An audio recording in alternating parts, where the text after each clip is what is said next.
nós temos que orar mais para buscar o nosso objetivo, né? Para Deus fazer aquilo que Ele tem que fazer. Nós temos que orar. Estou orando 1 hora, de madrugada, hora 2, hora 3, 4. Quando sentir desejo de orar, vai para o quarto, ajoelha e ora. Quanto mais orar, mais Deus faz a diferença na nossa vida. Então nós possamos assim, desta forma, desse jeito, nós possamos orar e orar para que Deus desvenda os mistérios, desamarra os laços que muitas vezes o diabo tem colocado, né? Para impedir que nós venhamos a orar. Amém, irmão? Vou passar a palavra à irmã missionária Geilda, que vai estar dizendo aquilo que Deus tem para nós. Glória a Deus. Saúde os irmãos na paz do Senhor.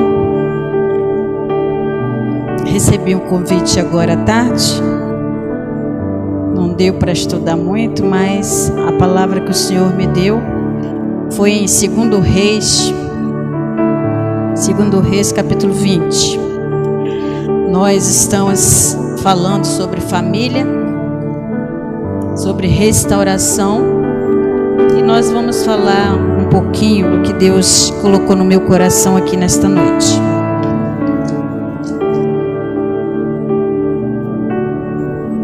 Amém?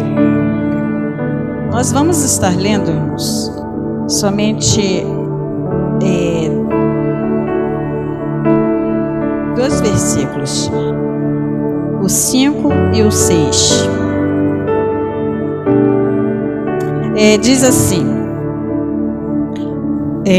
capítulo 20, Ezequias adoece, tem o título. Versículo 5: Volta e dize a Ezequias, chefe do meu povo, assim diz o Senhor Deus de Davi teu pai: ouvi a tua oração e vi as tuas lágrimas. Eis que eu te sararei. Ao 3º dia subirás à casa do Senhor, e acrescentarei aos teus dias 15 anos, e das mãos do rei da Assíria te livrarei, a ti e a esta cidade, e ampararei esta cidade por amor de mim e por amor de Davi. E ainda versículo 1, somente a parte B. Vamos toda a igreja? Falarei a primeira vez, depois os irmãos repetem.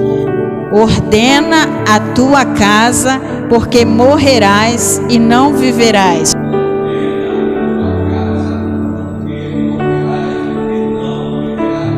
Amém?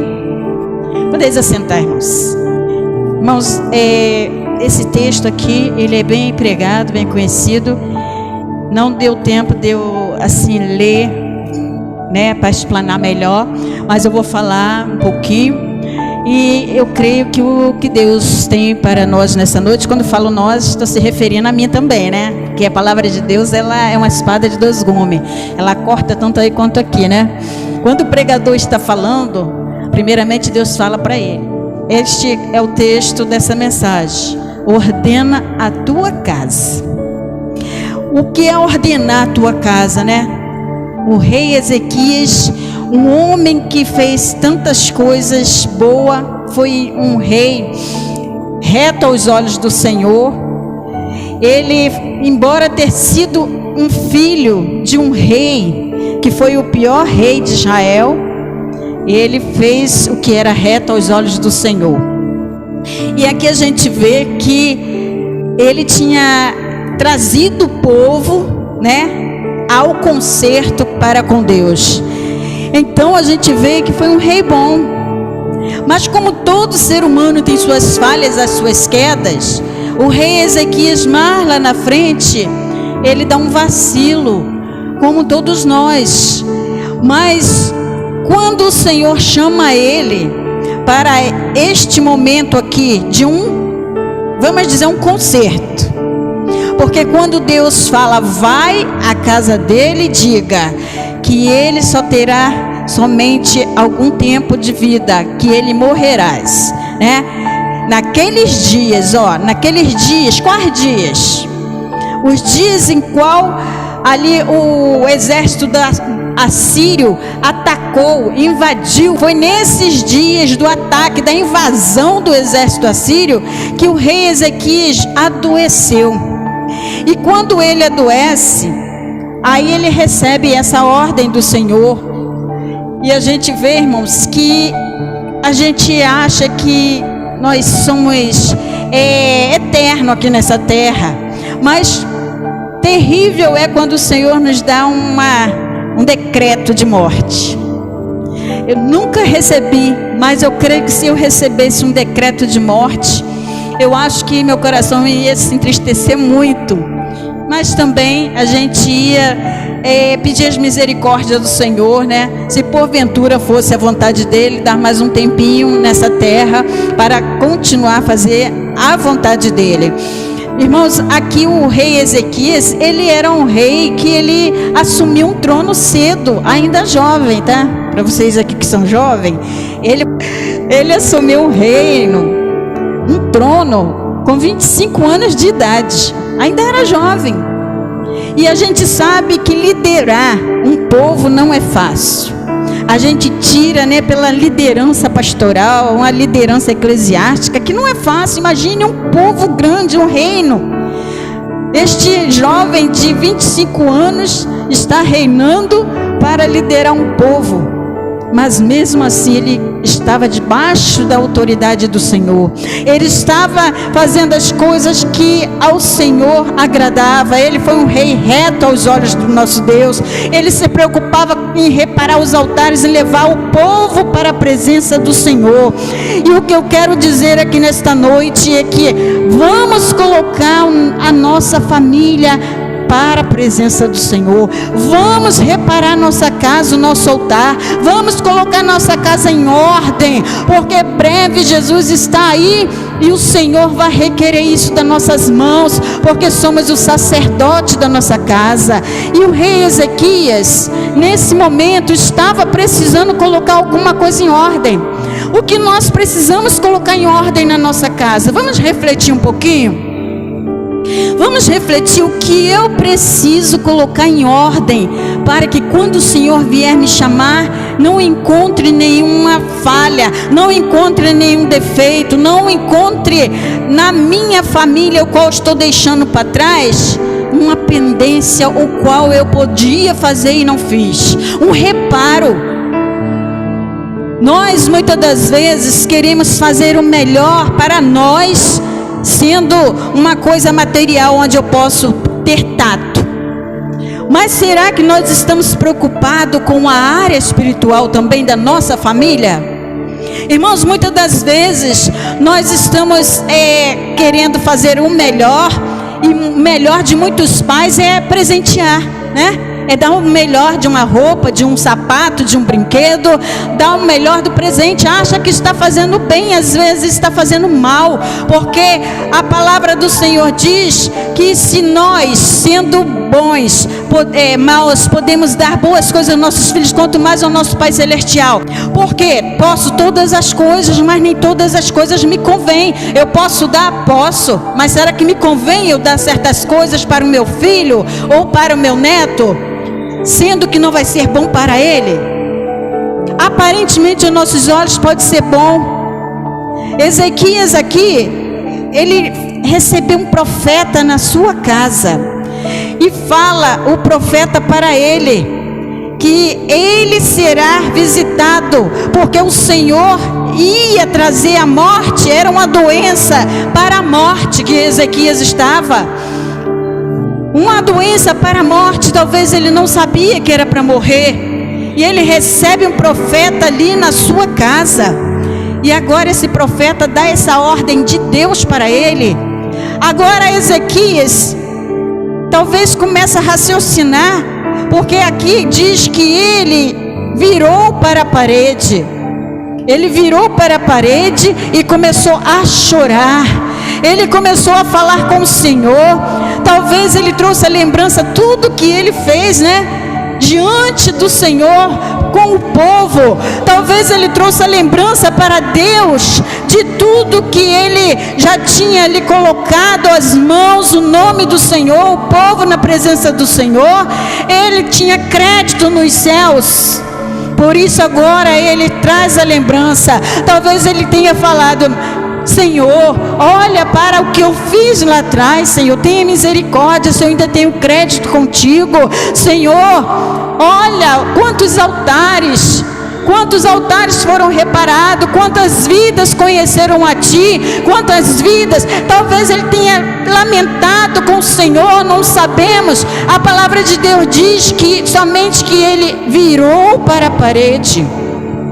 Ele virou para a parede e o seu coração, estava ali triste, chorando. Já viu a gente quando está assim, deprimido, triste, com alguma coisa no nosso coração, que somente Deus e nós podemos chorar diante dele? Assim foi Ezequias. Era Ezequias e Deus naquele momento. Então Ezequias talvez tenha pensado também: eu ainda preciso colocar minha casa em ordem, eu tenho pendências, eu tenho que perdoar. Isso é palavras minhas, eu tenho que perdoar, eu tenho que fazer isso, eu tenho que fazer aquilo antes que eu morra. Mas só que o coração dele, o Senhor ouviu. Ele estava ali naquele momento falando, e o Senhor na mesma hora manda que o profeta volte lá.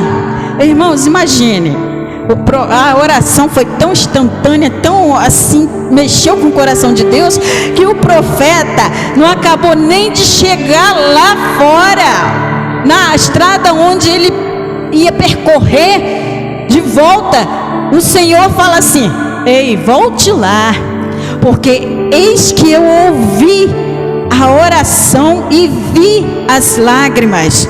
E o Senhor manda ele falar, o profeta falar para ele nessa palavra: eis que o Senhor ouviu a tua oração e viu as tuas lágrimas. E o Senhor sara ele. Irmãos, isso é maravilhoso, porque muitas das vezes a gente não entende o agir de Deus. Dá para confundir, não dá? Se o Senhor já conhecia Ezequias, o profeta é coisa de doido mesmo, como falam, né? O profeta talvez podia falar: mas Senhor, acabei de falar lá que o Senhor disse que ele ia morrer, que era para arrumar a casa dele, agora o Senhor manda eu voltar e falar o contrário. Eu vou ficar como um profeta mentiroso, eu vou ficar, desacreditado. Mas não, irmãos, o profeta recebia direto, fresquinho do céu, e dava aquela mensagem que o Senhor mandava, e a pessoa que estava recebendo sabia que era Deus, porque conhecia os profetas, sabia que da boca dos profetas saía verdadeiramente a palavra do Senhor. E aqui ele recebeu esta profecia, e o Senhor deu a ele mais 15 anos de vida. E diz a palavra que ali, ele fala: qual o sinal de que eu ficaria curado? Então aqui o Senhor fala sobre o relógio de Acais, a sombra do relógio de Acais. O relógio deles eram pela, dia, noite. Não tinha um relógio que igual a gente tem aqui, não. Era um relógio que era pela virada do sol, Eles sabiam que hora era. Então aqui foi o sinal, e colocar pasta de figos sobre as suas enfermidades. Então o Senhor, ele trabalha de uma forma simples e tremenda, que a gente muitas das vezes não entende. Que enfermidade é essa, que era uma enfermidade de morte, que somente com essas duas coisas tão simples ele ia ficar curado? Com uma pasta de figo e com a sombra do relógio de Acais? Então, irmãos, não precisa de muita coisa para Deus fazer na nossa vida, não. Foi falado aqui que é pela fé. É pela fé que o Senhor coloca a gente de pé, a nossa família arrumada. O Senhor só requer que a gente esteja agindo de acordo com a vontade dEle, que a gente repara a nossa casa. Será que nós estamos preparados para fazer esta reparação na nossa casa, colocar ela em ordem, nossos filhos em ordem? muitas das vezes, né, um esposo ou uma esposa morre e deixa tudo desordenado para trás na sua casa. Deixa uma viúva que não sabe nem a senha do cartão para receber o pagamento, para estar fazendo algo, não sabe. Então ordenar a casa também é nessas coisas simples. Vai lá com a esposa, pega um caderno, olha, aqui está a minha senha do banco, aqui é a senha disso, aqui é a senha daquilo, porque se eu faltar a qualquer momento, você vai lá e acessa. Então, irmãos, coloque a sua casa em ordem. Estamos falando aqui da casa em ordem, né?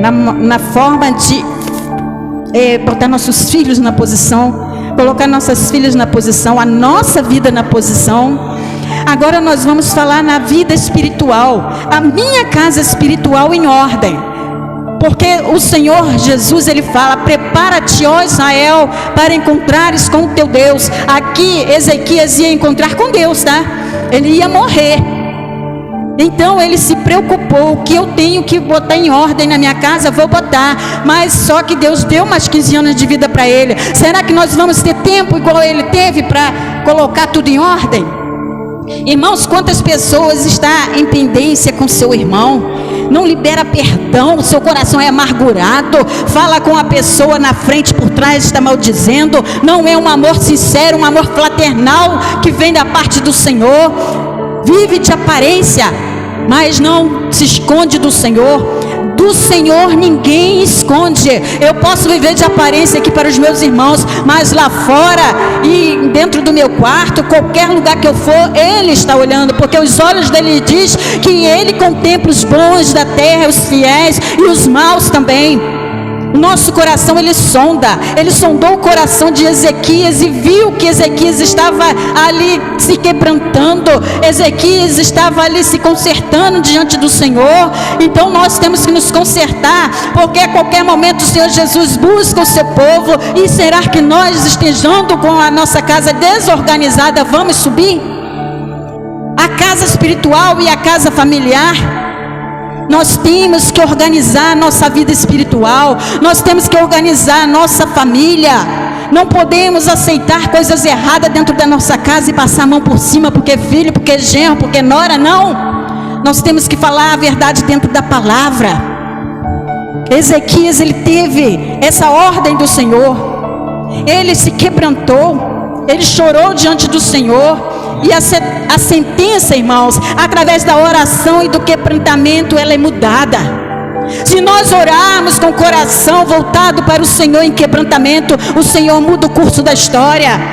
Ali 2 Crônicas 7,14, ele já diz isso: se o meu povo que se chama pelo meu nome se humilhar e orar e se converter dos seus maus caminhos e buscar a minha face, então eu ouvirei do céu, perdoarei os seus pecados e sararei a sua terra. É no quebrantamento, é no arrependimento. Nós temos que chorar diante do Senhor. Não é chorar no colo de um homem, de uma mulher que talvez não possa fazer nada por você. Primeiramente vai para os pés do Senhor, coloca tudo diante do Senhor, e o Senhor vai enviar uma pessoa certa, o qual vai te abraçar nessa situação, nesta luta. O Senhor, Ele não deixa ninguém desamparado. E nós vemos que depois que o rei Ezequias, ele foi curado, ele deu um vacilo, irmãos, porque muitas das vezes a gente não vigia. Ele recebeu um povo de um país na sua casa e começou a mostrar tudo dentro da sua casa, começar tudo dentro do seu, talvez, palácio, reino, tudo, mostrou seus tesouros, tudo. E chega o profeta para ele de novo e pergunta: de qual país? Quem são? Você mostrou tudo? Ele fala: tudo, mostrei tudo, os tesouros que estavam na minha casa, mostrei no reino, mostrei tudo. E ele fala: o Senhor manda eu te dizer que da mesma forma que eles entraram aqui e viram tudo, eles virão e levará tudo. Muitas das vezes, irmãos, nós não podemos estar levando qualquer um para entrar em lugares que não é para entrar dentro da nossa casa. Não é para você contar o que você tem. Não é para você relatar aquilo que Deus não mandou você relatar. Principalmente, uma coisa muito séria é você levar pessoas que não tem intimidade com você e nem que tenha para dentro do seu quarto, porque o quarto é lugar de intimidade, é lugar do casal. Não leve qualquer um para dentro do seu quarto para sentar na sua cama, para ficar ali sentado falando coisas que não é para falar. E para vocês também, jovens, não leva a companhia que não é para levar para dentro do quarto de vocês, porque o quarto é quarto de oração, é quarto de intimidade com o Senhor. E a gente vê que muitos casamentos às vezes começa a ser bombardeado por causa dessas coisas, porque pessoas carregadas às vezes entram dentro da sua casa, sai de lá e deixa ali demônios para começar a combater contra o esposo, a esposa, o filho, e começa uma situação tão difícil que você vai observar que foi depois daquelas visitas. Irmãos, eu já tive visitas assim, que depois que saiu da minha casa eu senti minha casa pesada, e uma coisa assim que estava acontecendo, que eu falei: Senhor. Aí eu me lembrei, foi depois daquela visita. E a gente tem que colocar em oração, a gente tem que começar a orar dentro do nosso lar e falar: em nome de Jesus, tudo que ficou para trás aqui daquela pessoa, que saia em nome de Jesus, porque nós não conhecemos o coração, só Deus conhece. Muitas das vezes você pensa que amigo está batendo nas suas costas, e não é. E Ezequias aqui, ele confiou nesses homens, ele mostrou tudo, mas o Senhor, ele nos ensina que não é para a gente fazer isso. Irmãos, eu quero ficar somente com essa palavra aqui, que nós temos que passar um legado para a nossa família. Qual é o legado que você está deixando para suas filhas, seus filhos, seus netos, se você partir dessa para melhor, né? Porque estar com o Senhor é bom. Que legado eu vou estar deixando? Será que meus netos vão contar lá na frente: minha avó era uma avó de oração, minha avó era uma avó cheia de fé? Será que eu estou deixando esse bom legado para trás? Será que eu vou deixar boas memórias para aqueles que estiveram comigo aqui nesta terra, e vai lembrar de mim de coisas boas, ou vai falar: nossa, aquela mulher, só misericórdia, aquela mulher por onde passava era contenda, era fofoca, era mexerico? Gente, é terrível para um crente ser lembrado desta forma. Colocar a casa em ordem, que nós possamos estar colocando a nossa casa espiritual em ordem. Vamos perdoar se tem alguém para perdoar. Vamos estar ensinando a verdade dentro da nossa casa. Não vamos passar a mão por cima de erro, porque é da família, porque é carne, é sangue, e a gente vai estar ferindo, porque a palavra do Senhor diz que da mesma forma que ela fere, ela sara. Não vamos ser cúmplices de um pecado, cúmplices de um erro. Eu não passo mão por cima do erro de filhas, não, irmãos, não passo. Esses dias lá em casa, como que eu falei na palavra para elas, eu falei: Senhor, me dê sabedoria para falar sem machucar, mas se machucar é pela tua palavra. E graças a Deus, irmãos, eu estou vendo resultado no coração delas. Tem coisas que eu achei que estava impossível. No ano novo, eu achei até importante, interessante, porque eu falei assim: gente, vamos reunir para orar. Isso foi bom, irmãos. No Natal nós nos reunimos na cozinha antes da refeição ali da nossa ceia, oramos. No ano novo nós oramos. Não estava todo mundo presente, mas os que estavam nós oramos. Então, vamos colocar nossa casa em ordem, ensinar os princípios da palavra. Eu tenho falado muitas coisas. Eu fico assim: eu não sei se eu vou perder ou se eu vou ganhar, mas que eu vou falar, eu vou. E se o Senhor é comigo, ou se o Senhor é com a gente, Deus vai honrar. E graças a Deus, Deus tem honrado. Então essa palavra fica para nós hoje. Vamos colocar a nossa casa em ordem. Prepara-te para encontrares com o Senhor teu Deus. E para encontrar com Ele vai ter acertos de contas. Será que nós vamos esperar querer acertar as contas quando já não dá mais para acertar? O Senhor está dando tempo enquanto estamos com vida aqui na terra. Vamos acertar os pontos. Vamos acertar aquilo que está errado para encontrar com o nosso Deus. Ordena a tua casa. Prepara-te para encontrares com o Senhor teu Deus. E creia que essa palavra veio para mim. Eu tenho que continuar colocando a minha casa em ordem, a minha família em ordem. O nosso Deus é o mesmo que sopra o vento a favor e é o mesmo que sopra contra, e Ele faz da forma que Ele quer. O vento vem, a gente não sabe porquê, mas é para reestruturar, é para fortalecer, e depois o Senhor manda outro vento para colocar tudo no lugar. E às vezes a gente não entende o processo não entendemos, mas o Senhor diz que todas as coisas são boas para o nosso bem. Então eu sei que tudo que está acontecendo é para o nosso bem. Talvez não seja nem para mim, para o pastor Ronaldo, mas seja para os filhos, para os genros, para os netos, mas que há um propósito de Deus, tem. E o rei Ezequias aqui deixou isso para nós. Inclina a sua cabeça, abre o seu coração diante do Senhor e faça como o rei Ezequias, porque o Senhor, da mesma forma que ouviu a oração dele e viu as lágrimas dele, o Senhor também vai ouvir as nossas orações e ver as nossas lágrimas. Amém? Eu agradeço a oportunidade.